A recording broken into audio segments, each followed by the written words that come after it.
മഹാരാഷ്ട്രയിൽ ഇന്നലെ മഹായുതി സഖ്യം അധികാരമേറ്റിരിക്കുകയാണ്. ഈ അധികാരമേൽക്കുമ്പോൾ ഇന്നലെ കണ്ട കാഴ്ചകൾ ഈ സത്യപ്രതിജ്ഞാ വേദിയിൽ തന്നെ പ്രധാനമന്ത്രിയെയും ഒക്കെ പുകഴ്ത്തുന്ന ഈ സത്യപ്രതിജ്ഞാ ചടങ്ങിനിടെ പുകഴ്ത്തുന്ന ഏക്നാഥ് ഷിൻഡെ ഭരണഘടനാപരമായ എല്ലാ ചട്ടങ്ങളെയും ലംഘിച്ചുകൊണ്ടാണ് സത്യപ്രതിജ്ഞ ചെയ്യുന്നതിനിടയിൽ ഈ പുകഴ്ത്തൽ നടത്തുന്നത്. ഒടുവിൽ BJP-കാരനായ ഗവർണർക്ക് തന്നെ ഇടപെടേണ്ടി വരുന്ന ഒരു സാഹചര്യം ഉണ്ടാകുന്നു.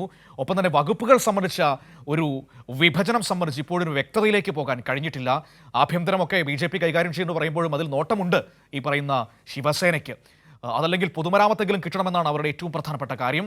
ഇതൊക്കെ ഇങ്ങനെ തർക്കവിഷയമായി ഇപ്പോഴും നിൽക്കുന്നുണ്ട്. പ്രേംലാൽ മുംബൈയിൽ നിന്ന് നമ്മളോടൊപ്പം ചേരുകയാണ്. നോക്കാം എന്താണ് ഈ സർക്കാരിന്റെ മുന്നോട്ട് പോക്ക് എങ്ങനെയാണെന്ന്. Premlal, good morning. Good morning Manu. Premlal, ഈ ഒരു സത്യപ്രതിജ്ഞാ ചടങ്ങിലും കാണാത്ത ചടങ്ങുകളാണ് ഇന്നലെ നമ്മൾ കണ്ടത്.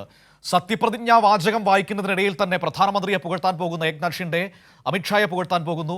ഒടുവിൽ ഗവർണർക്ക് ഇടപെടേണ്ടി വരുന്ന സാഹചര്യം നമ്മൾ കാണുന്നു. അതങ്ങനെ ഒരു പ്രശ്നം. മറ്റൊന്ന്, ഇവരുടെ വകുപ്പ് വിഭജനം സംബന്ധിച്ച് ഏതെങ്കിലും തരത്തിൽ തീരുമാനങ്ങളായിട്ടുണ്ടോ? ഷിൻഡെക്ക് ആഭ്യന്തരം കൊടുക്കാനുള്ള വിദൂര സാധ്യതയെങ്കിലും ഉണ്ടോ? അതോ അത് BJP തന്നെ കൈകാര്യം ചെയ്യും എന്ന നിലപാടിൽ അവർ ഉറച്ചു നിൽക്കുകയാണോ? മനു, ഷിൻഡെക്ക് ആഭ്യന്തരം കൊടുക്കുന്ന കാര്യത്തിൽ ഒരു തീരുമാനം ഇതുവരെ ആയിട്ടില്ല. അത് BJP തന്നെ കൈയടക്കാനുള്ള ഒരു നീക്കങ്ങളാണ് കഴിഞ്ഞ 10 ദിവസമായിട്ട് നമുക്ക് കാണാൻ കഴിഞ്ഞത്. നമ്മളെ വലിയൊരു 2 ആഴ്ചയോളം നീണ്ടൊരു സസ്പെൻസ്, ഊഹാപോഹങ്ങളും ദുരൂഹതകളും എല്ലാം ഈ ആഭ്യന്തര വകുപ്പിനെ കുറിച്ച് തന്നെയായിരുന്നു കൂടുതൽ ചർച്ച ചെയ്തത്.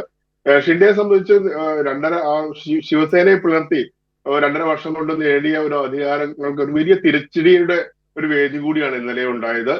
കൂടാതെ ഷിൻഡെക്ക് പ്രധാന വകുപ്പുകൾ കിട്ടുന്ന കാര്യത്തിലും കൂടുതൽ തീരുമാനമായിട്ടില്ല. എന്തായാലും ഇതിനെക്കുറിച്ചുള്ള ഒരു ചർച്ചകളായിരിക്കും വരുന്ന ദിവസങ്ങളിൽ ഉണ്ടാവുക. ഡിസംബർ 11-നാണ് അടുത്തൊരു മന്ത്രിസഭാ വികസനം വെച്ചിരിക്കുന്നത്. അപ്പൊ അതിനു മുമ്പ് ചർച്ച ചെയ്തിട്ട് ഒരു തീരുമാനമെടുക്കാനാണ് BJP-യുടെ ഒരു നീക്കം.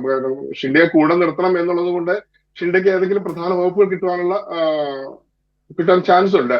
എന്നാലും ആഭ്യന്തര വകുപ്പിനെ കുറിച്ച് BJP കടുംപിടുത്തത്തിൽ തന്നെയാണ്. അത് വിട്ടുകൊടുക്കാൻ പറ്റില്ലെന്ന് തന്നെയാണ് BJP നേതാക്കളും പറയുന്നത്.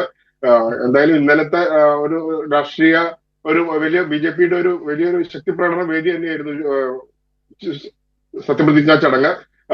ഷിൻഡെയെ സംബന്ധിച്ച് വലിയൊരു രാഷ്ട്രീയ തിരിച്ചടിക്കാണ് വരും ദിവസങ്ങൾ വേദിയാവുക. ഷിൻഡെയുടെ കൂടെയുള്ള MLA-മാരുടെ സമ്മർദ്ദം കൊണ്ട് തന്നെയാണ് ഇപ്പോൾ ഈ ഉപമുഖ്യമന്ത്രിയായി ഇന്നലെ സത്യപ്രതിജ്ഞ ചെയ്തത്. സത്യപ്രതിജ്ഞ ചടങ്ങിൽ 1 മണിക്കൂർ മുമ്പ് വരെ ഒരു വ്യക്തതയും ഉണ്ടായിരുന്നില്ല ഷിൻഡെയുടെ കാര്യത്തിൽ. അതുകൊണ്ട് തന്നെ ഈ പിണക്കം വരും ദിവസങ്ങളിലും നീണ്ടു നിന്നേക്കാം. ചർച്ചകൾ പരാജയപ്പെട്ടാൽ എന്താണ് അടുത്ത രാഷ്ട്രീയ നാടകങ്ങൾ മഹാരാഷ്ട്രയിൽ അരങ്ങേറുക എന്നതും കാണേണ്ടതാണ്. പക്ഷേ ഷിൻഡെക്ക് മുമ്പിൽ വേറെ ഓപ്ഷൻസ് ഒന്നും ഇല്ല. ഇനി BJP-യുടെ പരിധിയിൽ നിൽക്കുക എന്നത് മാത്രമാണ് ഷിൻഡെയുടെ മുന്നിലുള്ള, അല്ലെങ്കിൽ കൂടെയുള്ള MLA-മാരിൽ ഭൂരിഭാഗവും വീണ്ടും കൂറുമാറാൻ തയ്യാറാവും. അത് ഷിൻഡെക്ക് രാഷ്ട്രീയ ഭാവിയെ തന്നെ തകർക്കുന്നതാണ്. അതുകൊണ്ട് തന്നെ വരും ദിവസങ്ങളിൽ വലിയ രാഷ്ട്രീയ നാടകങ്ങൾക്കാണ് മഹാരാഷ്ട്ര വേദിയാകാൻ പോകുന്നത്. നമുക്ക് കാത്തിരുന്ന് തന്നെ കാണണം. കാരണം എന്നും മഹാരാഷ്ട്രയിൽ ഇത്തരം ഒരു സസ്പെൻസുകൾ ഒരു ശീലമായി, ഇവിടുത്തെ ജനങ്ങൾക്കും ഒരു ശീലമായി മാറി കഴിഞ്ഞിരിക്കുകയാണ്. മെനു.